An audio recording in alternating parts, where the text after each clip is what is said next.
Em sua superfície, Hoseki no Kuni é uma história sobre garotas feitas de pedras preciosas.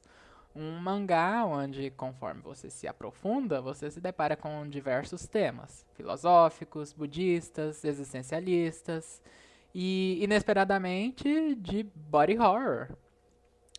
Eu sou o BD. E sim, esse podcast tem spoilers até onde o mangá foi traduzido, então não tem desculpas para não ler antes de ouvir. Apesar de que, se você quiser saber da história por inteiro, você vai precisar ler a obra. A ponta do iceberg. A história de Terra das Gemas começa pelo meio. Porque nunca foi uma história sobre ter o poder de decidir o que fazer no presente, baseado no conhecimento passado. O protagonista não tem controle das ondas, mas faz parte delas, sendo manipulado por ideais e pessoas que também nunca estiveram totalmente no controle. Nesse ponto é tudo tranquilo, né? Sem consequências difíceis de decisões fáceis.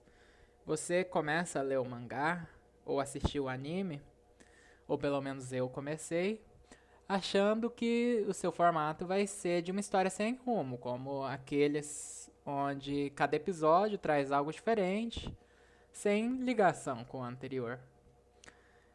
Pra Foz é de certa forma a mesma coisa. Ela faz uma bagunça e alguém vem e resolve. Ninguém sai ferido e nada se complica. Mas se você vai reassistir, você percebe que logo no segundo episódio, ou no quarto capítulo do mangá, já começam a rodar as engrenagens que levariam a personagem a, né, coisas que são spoilers que ainda não saíram nos volumes traduzidos. Mudança é um processo doloroso, com certeza, porém ele, ele traz poder para ela. Um dos temas que eu mencionei, né, filosóficos, é o de que poder é uma ilusão.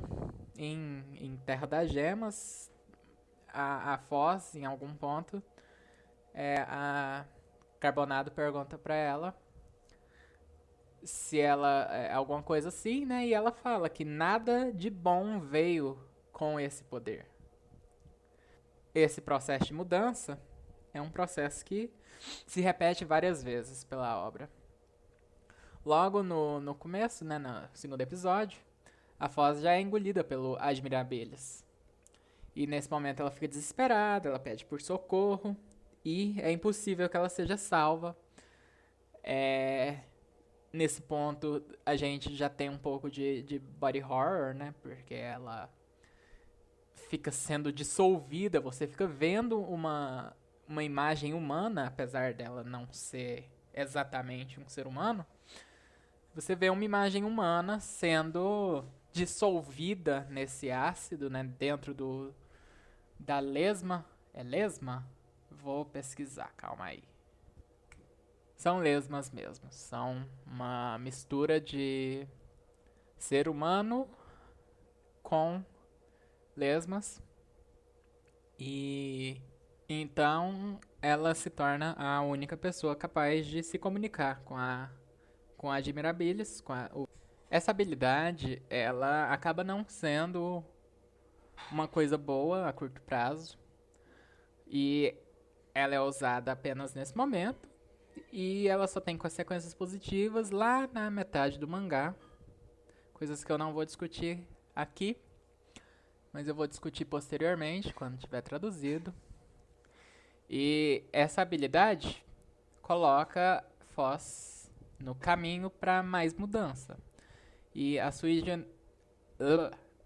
ingenuidade ao ajudar Ventricossos acaba sendo o motivo dela não ser totalmente perdida.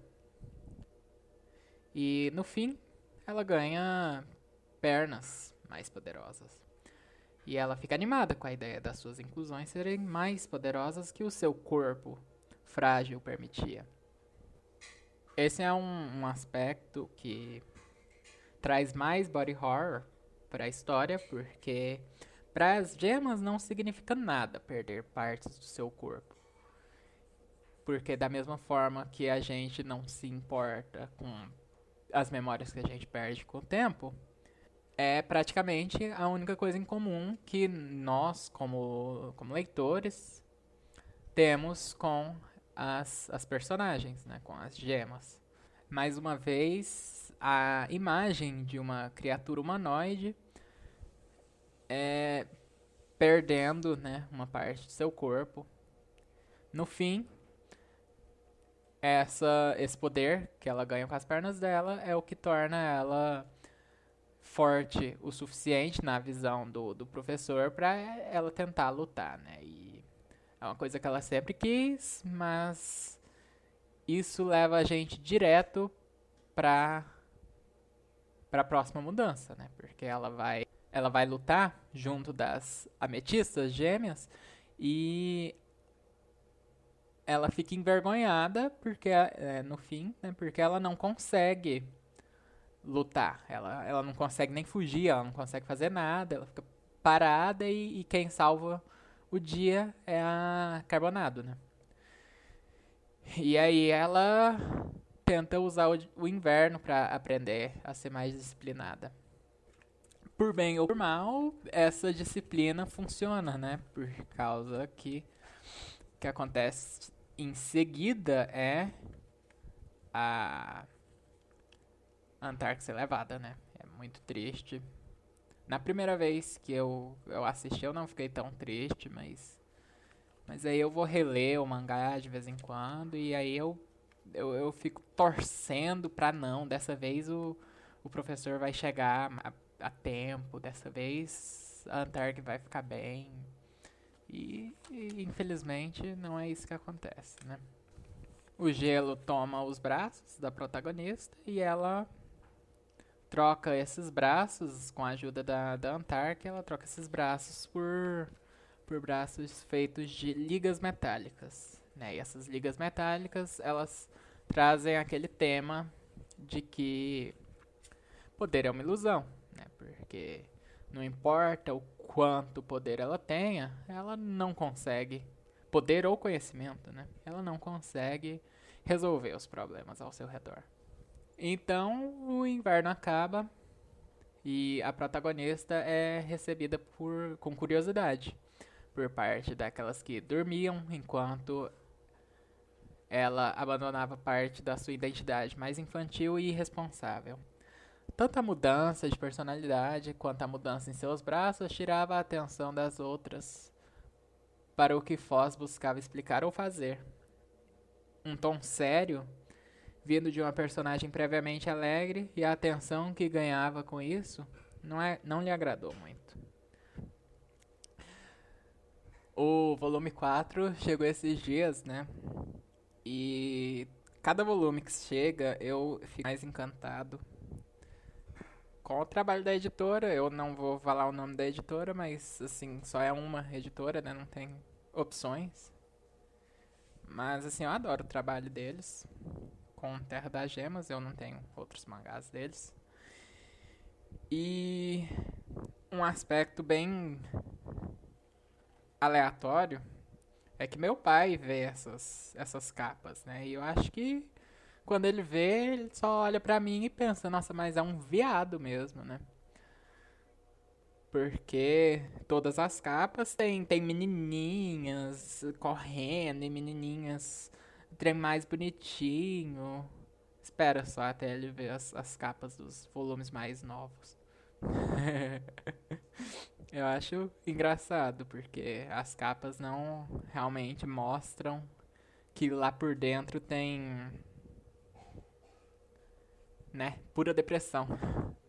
Até esse ponto, eu não sei se eu vou deixar isso no podcast, mas até esse ponto eu tinha escrito um roteiro e eu não gostei muito do resultado. Eu acho que ficou meio robótico. Tem umas partes que dá pra ver que eu tô lendo, né?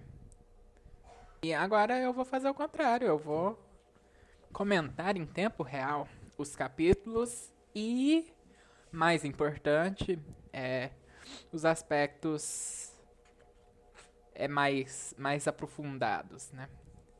Como eu disse, acho que é um bom momento para falar.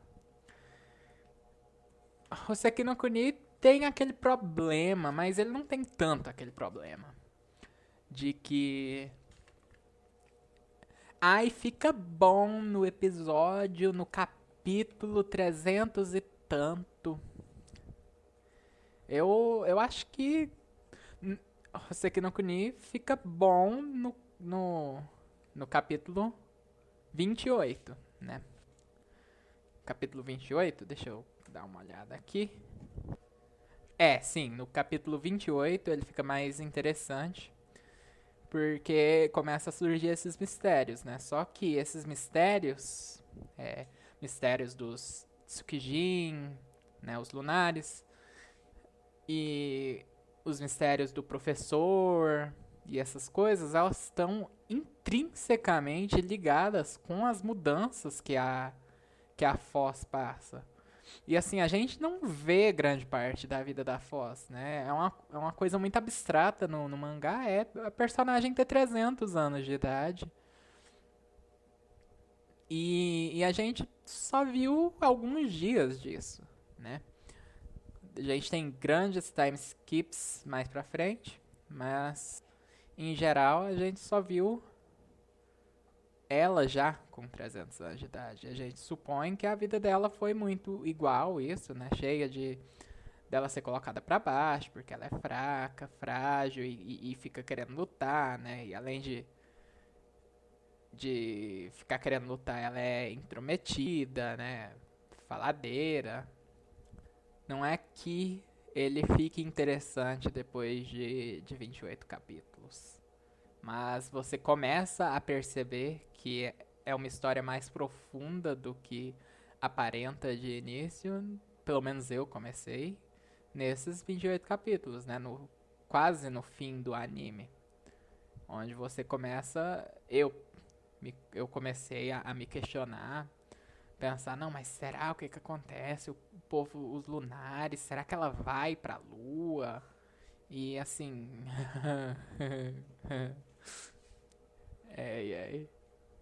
E aí eu comecei a ler o mangá. E depois eu descobri que tinha tradução. E aí eu comecei a comprar. No começo eu pensando que eu não deveria, porque é uma coisa supérflua, que eu posso ler de graça pela internet. Mas depois que eu comprei eu não me arrependi, porque é muito, muito bonito. É muito mais bonito na vida real. Eu não sabia disso. Mangás são mais bonitos, pessoalmente. Olha o cabelo da Carbonado. Também tem o aspecto da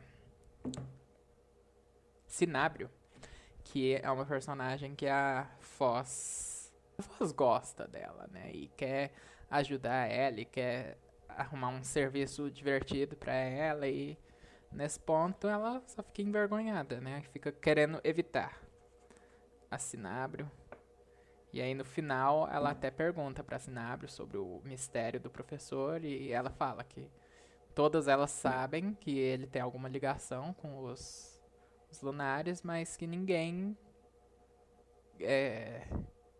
decidiu não confiar nele. A Foz é de fato a primeira que escolhe não confiar nele.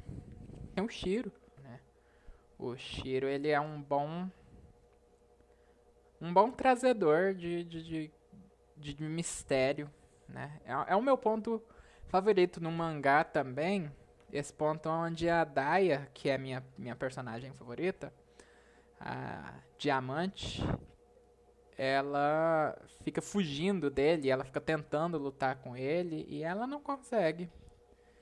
E eu me identifico muito com ela, porque o Shiro é a vida e eu sou a Diamante, né? Eu só apanho. Ai, ai, o cara. Ai, esse mangá me dá depressão. Dá depressão em todo mundo. Mas eu tô aqui há quase meia hora falando e não foi. Também tem o aspecto de que Mostra pras gêmeas, né, como ela luta. E é bem bonitinho ver ela protegendo as duas em vez de ficar parada, travada, congelada. Umas coisas nesse mangá que. Bom, que nós vamos discutir na próxima vez. Isso vai ser tipo ano que vem, ou talvez até em 2024. Eu não quero falar sobre o mangá que não saiu ainda, né? E é como dizem, né? Ninguém disse, mas eu tô dizendo que vai chegar um momento onde a gente vai precisar traçar uma linha. E é importante a gente saber qual que é o lado certo pra gente estar. Esse podcast é apresentado por eu, BD. Eu sou @aragnácia no Twitter e no Instagram também. Eu também sou só o Antônio, ou só. Sei lá, eu sou eu. Tipo, eu sou uma lâmpada, eu me identifico como uma lâmpada. E eu queria aprender a ser uma vez mais genuína, né? Mas é verdade, meu objetivo no futuro é ser uma lâmpada mais genuína, por isso que eu estou fazendo, ou tentando fazer um podcast. Então, eu sou caótico e insuportável. Esse foi o primeiro episódio, meu piloto. Me avalia bem aí no seu agregador. E te vejo numa próxima.